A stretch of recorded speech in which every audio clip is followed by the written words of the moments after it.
Hi hello నమస్తే మనతో పాటు ఉన్నారు ఆయుర్వేద వైద్యులు డాక్టర్ హేమంత్ కుమార్. నమస్కారం అండి. నమస్తే అండి. ఏంటి సార్ ఈరోజు మనం ఏ టాపిక్ డిస్కస్ చేయబోతున్నాం? ఈరోజు ఏంటంటే వారికోస్ వెయిన్స్ అండి. Varicose veins. Varicose veins. Okay. ఎందుకంటే నన్ను కొంతమంది కామెంట్స్‌లో అడిగారు ప్రీవియస్ వీడియోస్‌లో హ్మ్. వారికోస్ వెయిన్స్‌కి ఏమైనా ట్రీట్మెంట్ అవసరం లేకుండా ఇంట్లోనే ఏమైనా తగ్గే సూచనలు చెప్పమని. తర్వాత నేను కూడా రెగ్యులర్‌గా పేషెంట్స్‌ని చూస్తున్నాను హాస్పిటల్‌లో. వారికోస్ వెయిన్స్ సార్ నాకు లాజర్ ట్రీట్మెంట్ చేస్తానన్నారు. చేయించుకోనా? వద్దా? సలహా కోసం అని చెప్పి కూడా అడిగారనమాట. సో, నేను రికమెండ్ చేసేదేంటంటే వారికోస్ వెయిన్స్ మరీ తీవ్రంగా లేకుండా స్టార్టింగ్ స్టేజెస్‌లోనే ఉన్నాయనుకోండి. హ్మ్. అంటే మొత్తం కాళ్ళంతా స్ప్రెడ్ అయిపోకుండా ముందుగానే జాగ్రత్త తీసుకునేలాగా మంచి ట్రీట్మెంట్స్ అయితే మనం ఇంట్లోనే కూర్చొని చేసుకోవచ్చు. ఓకే. ఎలాంటి మెడిసిన్స్ యూజ్ చేయక్కర్లేదు. మెడిసిన్ మరీ ముదిరిపోతే మెడిసిన్‌కి వెళ్ళాలి తప్ప హ్మ్. స్టార్టింగే మీరు గమనించగలిగారనుకోండి, గమనించగలిగితే మీరు మెడిసిన్‌కి ట్రీట్మెంట్స్‌కి వెళ్ళక్కర్లేకుండా ఇంట్లో తగ్గించుకునే అవకాశం అయితే ఉంటుంది. ఓకే. సో, అది ఈరోజు వారికోస్ వెయిన్స్ గురించి ఫుల్ డీటెయిల్స్ కనుక్కునే ప్రయత్నం చేద్దాం. అసలు వారికోస్ వెయిన్స్ అంటే ఏంటి? దాని లక్షణాలు ఎలా ఉంటాయి? వస్తే ఎటువంటి జాగ్రత్తలు తీసుకోవాలి? హ్మ్. దాన్ని నెగ్లెక్ట్ చేస్తే ఏమైనా ప్రమాదకరమా? ఈ హ్మ్. డీటెయిల్స్ మళ్ళీ మాకు వ్యూవర్స్ కోసం వివరించండి. ఖచ్చితంగా అండి. వారికోస్ వెయిన్స్ అంటే ఏంటంటే, ఇప్పుడు మనకి కాళ్ళలో వస్తుంది. ఎక్కువగా వారికోసిటీ అనేది కాళ్ళలో చూస్తాం. హ్మ్. మన కాళ్ళలో ఎందుకు చూస్తాం అంటే, వారికోసిటీ ఇప్పుడు మనకి బ్లడ్ ఫ్లో అవుతుంది గదా! ఫ్లో అయిన బ్లడ్ మన కింద నుంచి గ్రావిటేషన్ పుల్‌కి ఆపోజిట్‌గా పైకి రావాలి. ఓకే. సో, గ్రావిటేషన్ పుల్‌కి ఆపోజిట్‌గా పైకి రావటానికి వీన్స్ అనేవి చాలా చిన్న చిన్నగా సూక్ష్మంగా ఉంటాయి. హ్మ్. ఎక్కువగా నిలబడి కాజెస్ అంటే ఎందుకొస్తాయంటే, ఎక్కువగా నిలబడడం గానీ, లేదంటే already previous history varicose veins ఉన్నా గూడా, లేదంటే కూర్చొని లేచి మెట్లెక్కి, దిగి చేసే పనులుంటాయి కదా! అవును. వాళ్ళకి కాళ్ళ మీద కాఫ్ మజిల్స్ ప్లేస్‌లో కానీ మొత్తం లోవర్ బాడీలో ఎక్కువ స్ట్రెస్ అనేది పడుతుంది. హ్మ్. సో, దానివల్ల వెయిన్స్ అనేవి ఎన్లార్జ్ అయిపోతాయి. పెద్దగా అయిపోతాయి. తర్వాత ఇలా ట్విస్ట్ అయిపోవడం గానీ, దానివల్ల వారికోసిటీ వస్తుంది.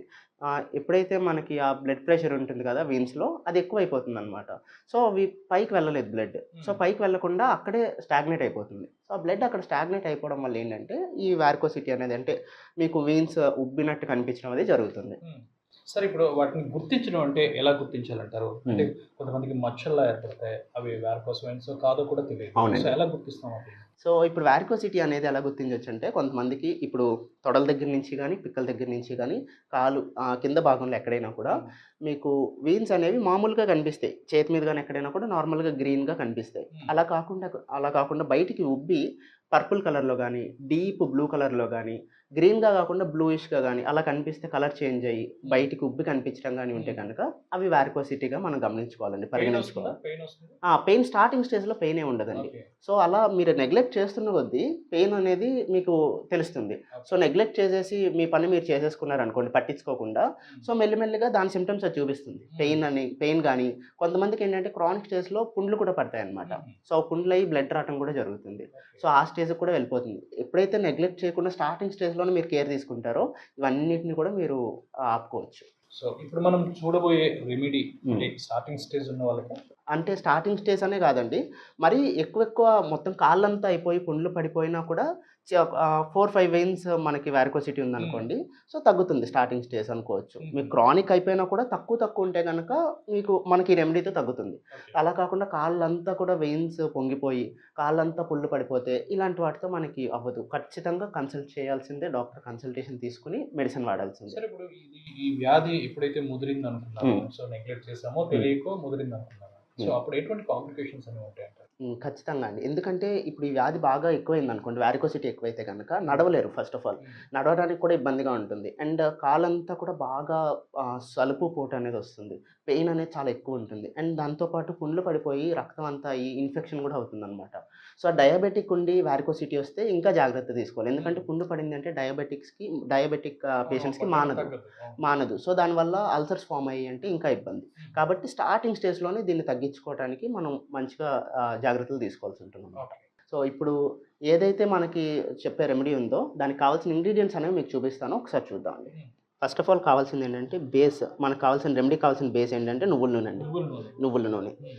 నువ్వుల నూనె, పసుపండి. పసుపు, తర్వాత అశ్వగంధ పౌడర్. అశ్వగంధ పౌడర్ ఇదొచ్చేసి నీమ్ పౌడర్ అండి. నీమ్ అంటే వేపాకుల పౌడర్.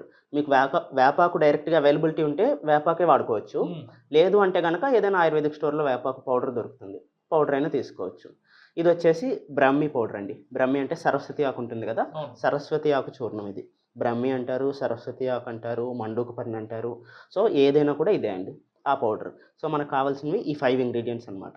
వీటితోనే మనం మంచి రెమెడీ చేసుకోవచ్చు, వారికోసిటీకి చెక్ పెట్టొచ్చు. ఇప్పుడు చూసారా మనకి ఈ నువ్వుల నూనె ఏదైతే ఉందో అది మనం వేడి చేసుకోవాలండి. ఎప్పుడైనా కూడా అందరికీ నేను ఎప్పుడు చెప్తాను, ఇప్పుడు కూడా చెప్తున్నాను.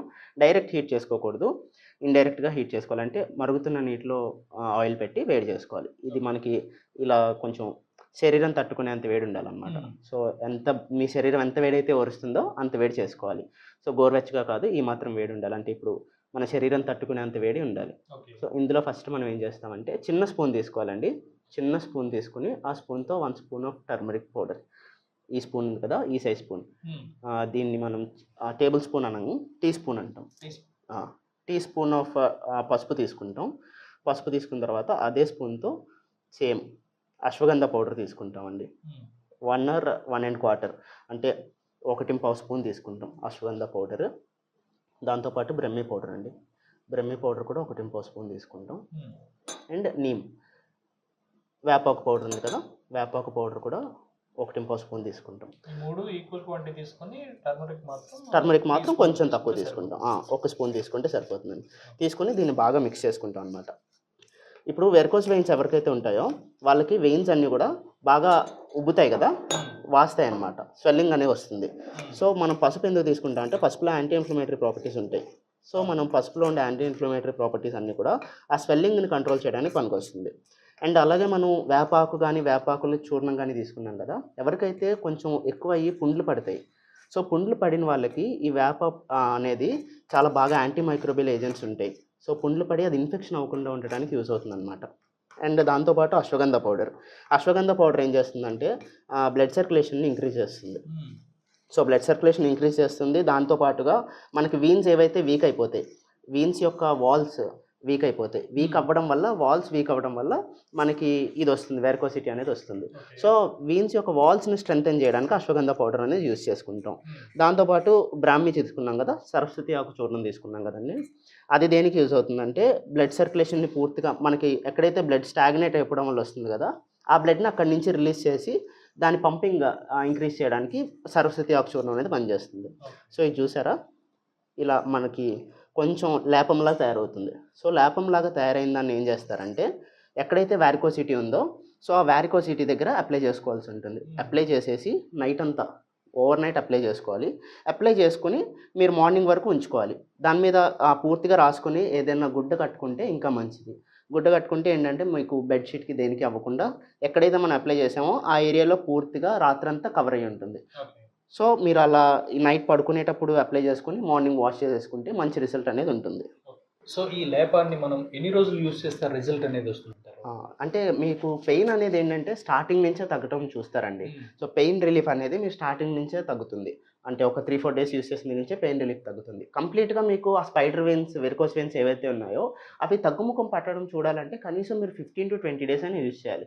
సో ఆ తర్వాత నుంచి అవి తగ్గడం స్టార్ట్ అవుతాయి అన్నమాట. పెయిన్ రిలీఫ్ ఉంటుంది and at the same time symptomatic relief కూడా ఉంటుంది. ఎవరైతే వెరికోస్ వెయిన్స్ తో సతమతం అవుతున్నారో వాళ్ళు ఏమైనా డైట్ ప్లాన్ అనేది మెయింటైన్ చేయాలంటారా? డైట్ ప్లాన్ ఉంటాయండి, ఖచ్చితంగా ఉంటాయి. ఎందుకంటే డైట్ ప్లాన్ అనేది ఏం పెట్టుకోవాల్సిన అవసరం లేదు. సో డైట్ ప్లాన్ అక్కర్లేకుండా కేవలం అవాయిడ్ చేయాల్సిన ఫుడ్స్ ఏంటంటే చాలా ఎక్కువ ఏమి ఉండవు. సాల్ట్ కొంచెం తగ్గించాలండి, సాల్ట్ తగ్గించాలి అండ్ రిఫైన్డ్ షుగర్స్ తగ్గించాలి. ఎప్పుడైతే ఏవైతే మనం ఇంట్లో వాడుతున్నాం కదా రిఫైన్డ్ షుగర్స్, సో అవి సాల్ట్ అండ్ షుగర్ తగ్గించాలి. ఎందుకంటే అది బాడీలో వాటర్ రిటెన్షన్ అవ్వడానికి కారణం అవుతుంది అనమాట. సో వాటర్ రిటెన్షన్ ఎప్పుడైతే వాటర్ ఎక్కువ రిటైన్ అవుతుందో ఆబ్వియస్లీ మీకు వెయిన్స్లో ప్రెషర్ తగ్గింది కాబట్టి ఇంకా వెయిన్స్ అంటే స్వాలెన్ వెయిన్స్ ఎక్కువైపోయేలాగా దానికి కారణం అవుతుంది. సో తినాల్సిన ఫుడ్స్ ఏంటంటే ఫైబర్ రిచ్ ఫుడ్స్, మంచిగా వెజిటబుల్స్ కానీ ఫ్రూట్స్ కానీ fibre rich food, wholesome food ఏది తింటే అది చాలా మంచిది అనమాట. ఎప్పుడైతే గట్ హెల్త్ బాగుంటుందో సర్క్యులేషన్ కూడా బాగుంటుంది. దాన్ని బట్టి మీరు కేవలం అవాయిడ్ చేయాల్సింది సాల్ట్ అండ్ షుగర్స్ అంతే. సో వెరికోస్ వెయిన్స్ గురించి ఫుల్ ఇన్ఫర్మేషన్, వాల్యుబుల్ ఇన్ఫర్మేషన్ చాలా చక్కగా వివరించారు మా కోసం. Thank you. నమస్తే.